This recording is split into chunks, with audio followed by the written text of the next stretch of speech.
Assalamualaikum warahmatullahi wabarakatuh.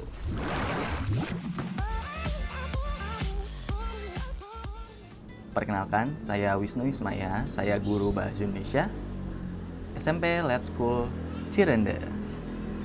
Nah, sekarang kita akan belajar kata atau istilah bahasa asing yang ternyata ada loh di dalam bahasa Indonesia. Kata-kata apa saja ya? Mari kita simak berikut ini. Nah, kata atau istilah asing itu bisa diserap ke dalam bahasa Indonesia harus melewati proses penyerapan bahasa asing ke dalam bahasa Indonesia. Ada loh syarat-syaratnya. Syarat yang pertama, harus cocok konotasinya. Syarat yang kedua, lebih singkat dibandingkan terjemahan bahasa Indonesianya. Yang ketiga, dapat mempermudah ketercapaiannya dalam kesepakatan. Kenapa harus sepakat? Karena ini berhubungan dengan ciri bahasa, yaitu arbitrer atau sepakat. Nah, apakah proses penyerapan bahasa asing ke dalam bahasa Indonesia ini sah? Sebenarnya ini sudah sah. Mengapa demikian?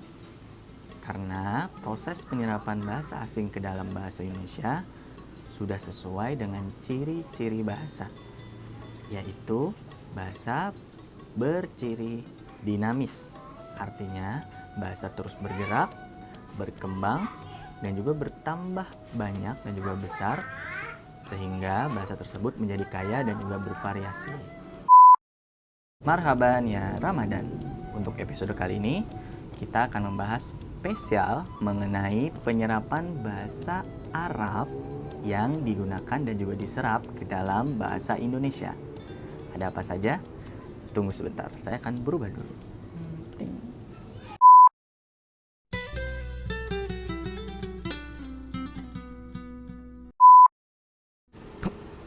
Nah, sudah berganti. Sekarang saatnya kita membahas mengenai penyerapan atau kata-kata bahasa Arab yang digunakan ke dalam bahasa Indonesia. Hubungan bahasa Arab dengan bahasa Indonesia itu erat kaitannya dengan hubungan Arab, bangsa Arab dengan bangsa Indonesia.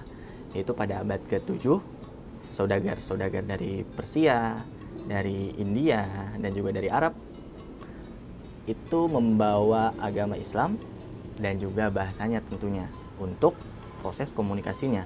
Sehingga ya pada abad ke-12 bangsa Melayu atau bangsa Indonesia pada saat itu menggunakan bahasa Arab dan juga bahasa Melayu dan dituliskan ke dalam tulisan Arab. Ada dua penyerapan bahasa Arab ke dalam bahasa Indonesia. Yang pertama, lafal dan artinya masih sesuai dengan bahasa Arab yang asli. Dan yang kedua, ada lafalnya berubah dan artinya tetap. Mari kita bahas. Yang pertama, lafal dan arti masih sesuai dengan yang aslinya atau bahasa Arab yang asli, belum diserap ke dalam bahasa Indonesia. Contohnya apa?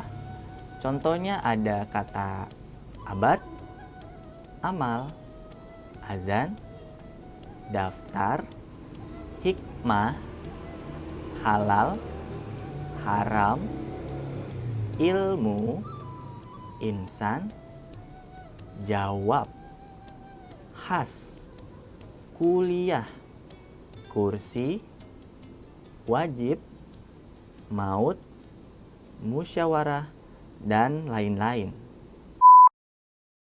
Nah, sekarang yang kedua. Yang kedua yaitu lafalnya berubah, namun artinya tetap sama. Contohnya apa? Nah, ini saya tunjukkan ya. Di sini ada Indonesia, ting. Sini ada Arab, ting. Nah, Indonesianya berkah, Arabnya barokah. Kemudian ada derajat. Dalam bahasa Arab, darajah atau darojah. Mohon maaf ya kalau misalkan bahasa Arab saya jelek ya, karena saya guru bahasa Indonesia, bukan guru bahasa Arab. Lanjut. Berikutnya ada kata jenis. Nah, jenis kalau dalam bahasa Arab itu adalah jins. Waduh. Selanjutnya ada kata lafal. Nah, kalau dalam bahasa Arab itu adalah lafaz. Mirip-mirip kan? Berikutnya ada kata makalah. Nah, ini sering digunakan ya dalam bahasa Indonesia. Berikutnya ada kata makalah. Dalam bahasa Arab, makolatun. Mirip ya. Berikutnya ada kata masalah. Dalam bahasa Arab, mas'alatun. Berikutnya ada kata menara. Dalam bahasa Arab, minara. Mirip ya. Selanjutnya ada kata soal. Dalam bahasa Arab adalah su'alun. Selanjutnya ada kata resmi. Dalam bahasa Arab itu adalah rasmiun. Mirip ya.